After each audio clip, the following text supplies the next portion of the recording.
મિત્રો, આમ તો હું ભાજપને મત આપતો રહ્યો છું અને ભાજપની સરકાર લગભગ 31 વર્ષથી ગુજરાતની અંદર ચાલી રહી છે.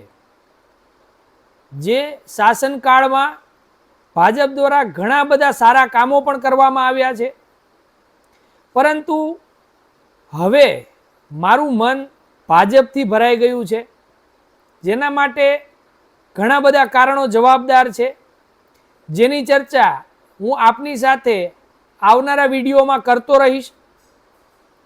આપણા વડાપ્રધાન સાહેબ શ્રી દર રવિવારે પોતાના મનની વાત આપણી સમક્ષ રાખી જાય છે,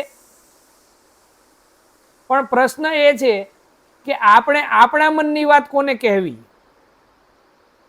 માટે આજે હું આભાર વ્યક્ત કરવા માંગુ છું આ સોશિયલ મીડિયા માધ્યમોનો, જેવા કે ઇન્સ્ટાગ્રામ, ફેસબુક તેમજ યુટ્યુબ. કારણ કે આ એવા માધ્યમો છે જે મને મારા મનની વાત આપ લોકો સુધી પહોંચાડવાનું માધ્યમ બને છે.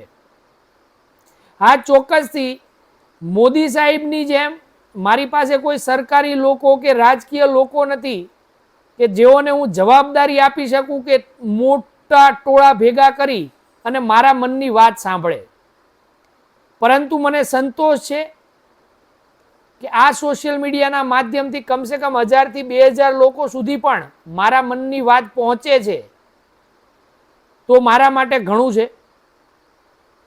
પરંતુ હું આ માધ્યમથી જે મિત્રો મારા વિડીયો જોઈ રહ્યા છે તેઓને ચોક્કસથી ભલામણ કરી શકું છું કે જો મારી વાત તમને તમારા મનની વાત લાગતી હોય તો મારા વિડીયોને આપના મિત્રો સુધી પહોંચાડો અને આપના અનુભવો મારી સાથે કમેન્ટ કરીને શેર કરો, એવી મારી આપ સૌને વિનંતી છે.